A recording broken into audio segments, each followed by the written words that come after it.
What is your stand all about? I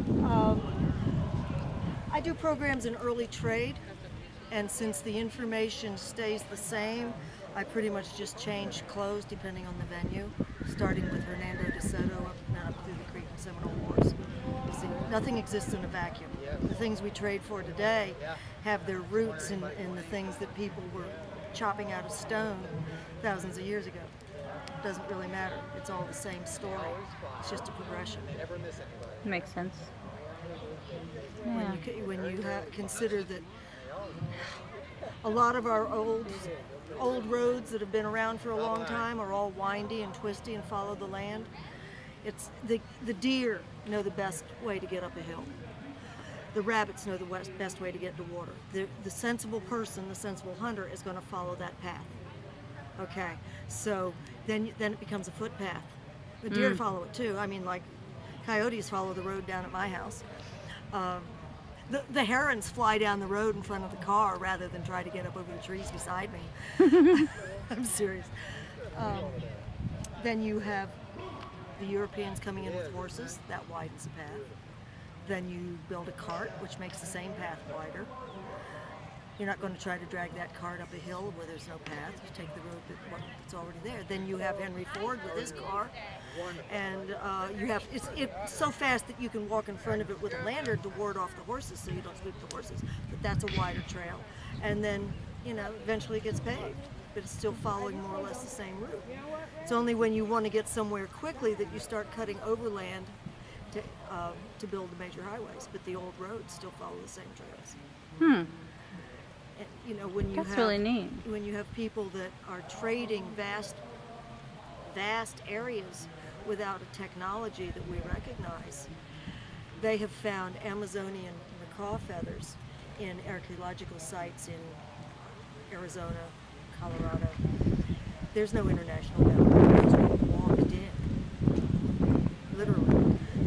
Somebody walking with a pack on their back in good condition is going to be able, with no obstructions, they can cover 20 miles a day if they just go at it. They might not go that fast, but it's possible. The average walking speed is 4 miles an hour. Yeah, more or less.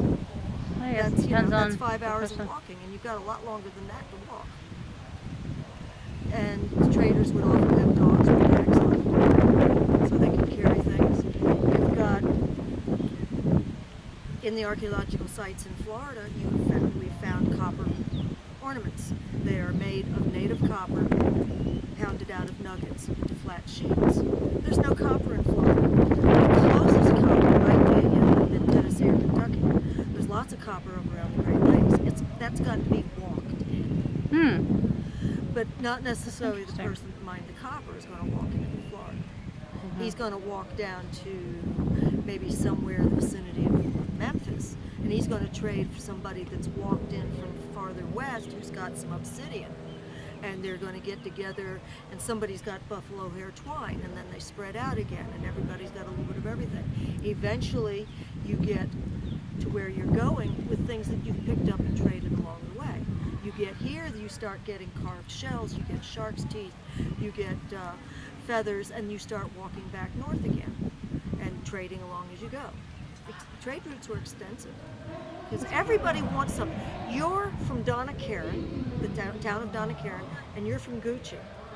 You're dressed perfectly beautifully all the time. But you meet up and say, oh man, look at that dress. With the shoes.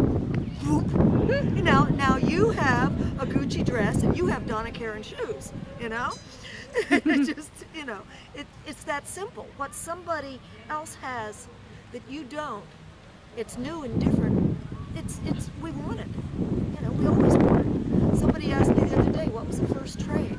Well, you've got some hunter coming along with a mastodon haunch on his shoulder, and he's run out of spear points. And he meets somebody with extra points that he's made. It's a contract between one or more parties. Hopefully it's all in agreement. And it just keeps going. It keeps going. Makes a lot of sense. The Europeans show up with things that the people had never seen. The only glass they had would be obsidian from far out west, but it makes beautiful. Obsidian makes knife blades that, under an electron microscope, have a finer edge than surgical steel scalpels. It's the nature of the material. But we don't have it here. People here might not get more than 20 days walk from their own village, but they know that there's a Sunset Sea with marvelous items in it. They've heard stories. They may not have never seen a piece of abalone, but they know somebody who has.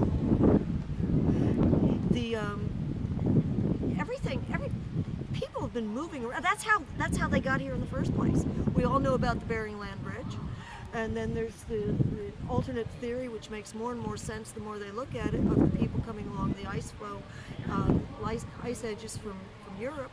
Some of the oldest points in the New World have been found up in Virginia, somewhere up in New England, Virginia, somewhere in there. There's Solutrean. It's French. It's French stone. No. It had to come from somewhere. And you know, Columbus was not the first one here. Yeah. There is archaeological evidence that maize, corn, was in China long before Columbus got here, like 200 or 300 years. Just because they're alternate theories doesn't mean that there's not a point of basis of fact in them. It's just not popular history. Yeah, just not written down and not taught. Well, when I went to school in Miami, Florida history started. American history started north of the Georgia border. There was this much, half a page with a picture of, you know, the Spanish colonization. St. Augustine was 1565. Jamestown was 16-something, and Plymouth was 1620. 1620, please remember, the children of the boat was landed in December. But we have people that come down here, look at historic. Oh no, that's wrong. Plymouth Rock is older. We had the first Thanksgiving in Plymouth Rock. Oh, sorry. So ask me another question.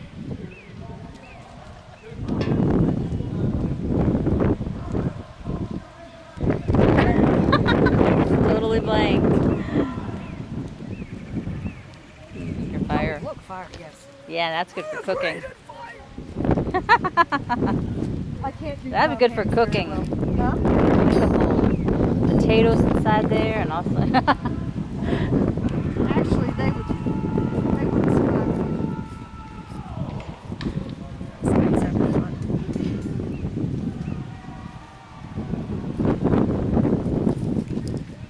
Yep. Those coffee pots are great. They survive everything. They do. Just clean it up, like You know what I use for scrubbing my dishes? Spanish moss. It's durable, it works, and it's biodegradable. Oh, we got plenty of that in the back. Backyard, yeah. Everywhere. It scrubs real well. Mm. And of course, cast iron is the original non-stick cookware. Yeah.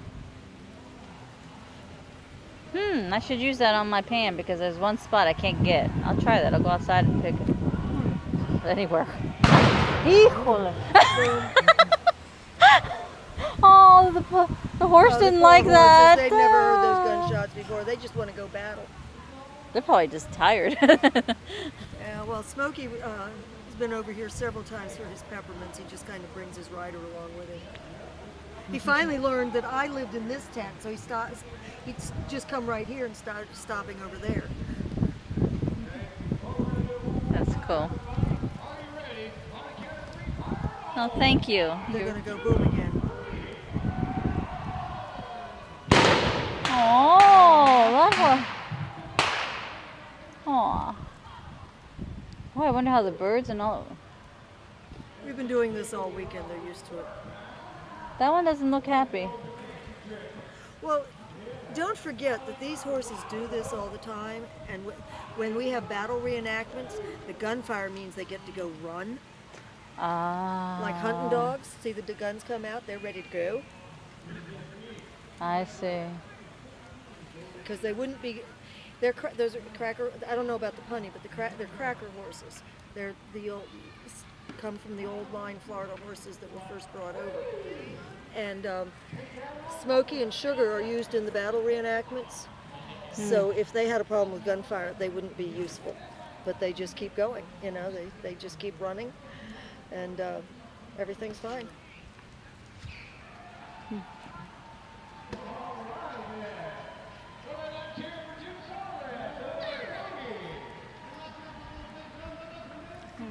What else? You said a lot. It's the first time I've talked to yeah. anybody. Usually, Well, like it's like wind me up and then try to shut me up. It's just, you know, it's all those bad conduct grades I got in school because I wouldn't be quiet. Now I get to talk for a living. It's great. somebody who can shut me up. Oh my. Oh, thank you. You're welcome. Good luck with your. What's this going to be when you're done? It's You're just a it's just project, a or you're just hobby, curious? actually. Okay. It's just a hobby we have, and you know, we put it together and put it online. If you're okay with that, hopefully. I suppose online for what? Oh, and Facebook and YouTube. We put Okay. videos up of anything, anywhere we go on the scooters. Oh, the horse is right behind you. Right behind you. That's sugar. Okay, that was smoky. Sugar want a peppermint? Smokey was over here, and she gave him a carrot, and he spit it out. And I finally gave him his peppermint anyway. And then when it was all done, I said, "Now you eat those carrots." And he bent down and eat the carrots. These horses are people. Horses are very intelligent. I think they're more intelligent than people. Well, she'll do that. Yeah, I do that. Okay. We're going now. You curious as to what's going on down there? No, I was just seeing how that horse was doing, if that was that Yeah. horse. No. Sugar, Oh, let's do this. sugar, sugar, sugar. This is funny. Uh-oh. Dad, let me unwrap it. Let me unwrap it. I gotta unwrap it. Aww. And that one in there, that's Smokey. He's the one that does the rear up and you know. It's really no, it's But I don't cook while I'm here. I didn't bring my wood with me. But what I talk about is that the different weapons that the Seminoles had during the Second Seminole War. They had the flintlock, which is what this is. Actually uses a piece of rock to fire the weapon. And then they had the ball and cap or percussion, and that's where the cap goes. The way that they load these, now keep in mind that while I'm doing all this, I'd be getting shot at the same time. What we do is when we have our reenactments, we go to the state parks, and the state parks regulate how much powder we use. That's 60 grains of powder. That's how much we're allowed to use. So it's not too bad for what we're actually shooting, but we put the powder in first, put a little patch on top that's got grease in it. On top of that goes a ball that goes right on top. Then we use a ramrod to push all of that down to the base of the barrel. From there, with this one, we would push that forward. This is called a frism. This is called a pan. We put a little bit of powder in the pan. Have to make sure you hold it level. Drop the frism down. You'd point, pull the trigger. When the trigger goes forward, the hammer goes forward with it. The flint pushes the frism forward. As it does, it scrapes against the grooves, causing little chips to break off, and when they break off, they're red hot, so they fall into the pan. That ignites the powder in the pan, which ignites the powder in the barrel.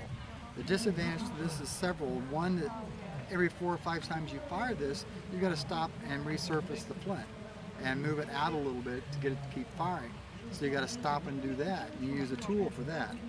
Use a screwdriver to unscrew the flint, then you take a hammer. It has to be a brass covered hammer so that it doesn't spark, and resurface it and then put it back in. And again, all this time you're being shot at. So then you drop the powder in, drop it, fire it. If it's raining and this gets wet, you're done. You might as well use it as a club because you're not going to shoot anymore. I was wondering if different areas, like up north, it'd be colder, more, you know, and then more south warm, it would be different. Areas would affect the powder, but Yeah. you've heard the saying that keep your powder dry. Well, that's where that saying came from, is because powder can't get wet. If it gets wet, it doesn't fire, so you'd be dead in the water with this. Also, you look inside, You see how it's smooth? Mhm. Okay, see how it's smooth inside Yeah, there? naturally you don't want to look inside it, but Right. That's a smooth bore. What that means is that when the bullet comes out, it just goes straight out. And as soon as it leaves the barrel, it can go anywhere it wants to. So you don't it's have a direct not shot. a very good aim. With the ball and cap, first I'll take a peek in there. That one's got ridges. Yeah. Okay, see the ridges? Hmm. It's kind of hard to see, it's a little dirty. With the ridges, when you fire, the bullet spins as it comes out. So it's like a gyroscope. As it comes out, it goes in a straight line because it's spinning. So it's Oh. much more accurate. Also, once you've loaded it, same concept, you just take a little piece of, it's called a cap, just a little piece of copper with gunpowder in it. Put that on the nipple and you're ready to fire. As long as the powder inside here is dry, you can fire this in the rain and it'll go ahead and fire. Hmm. So it's much more accurate, easier to shoot, faster to load. There was a lot of controversy with reenactors versus historians. The historians said that the Seminoles didn't have this rifle. Some of the reenactors actually went to the archives and found the 1816 Payne's Landing Treaty. Every Seminole was given one rifle and 2,500 caps. Every male was given that for hunting.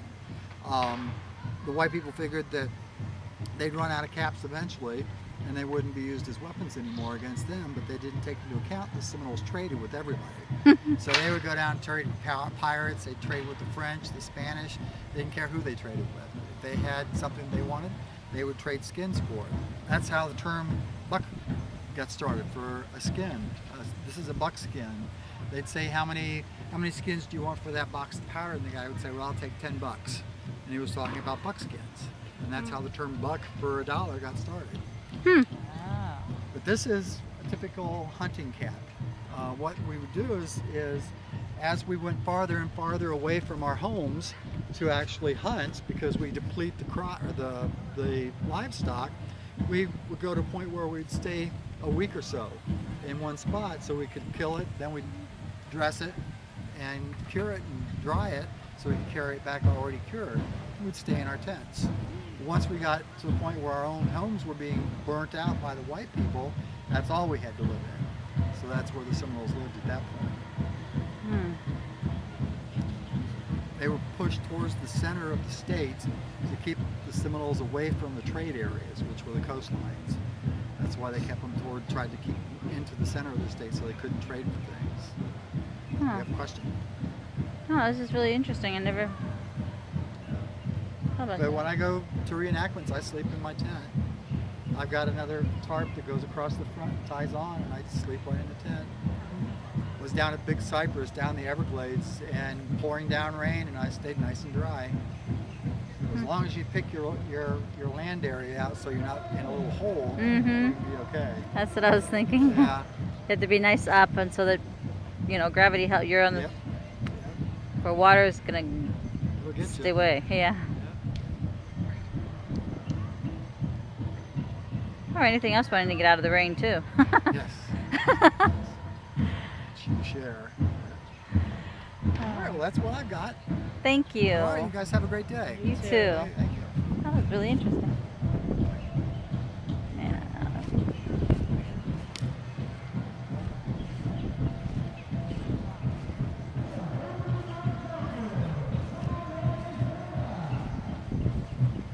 Oh wow, they rent these out. Huh.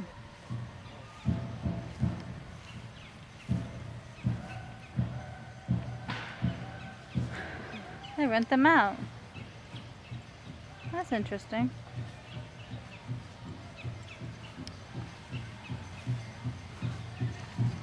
Battery's still going? It's going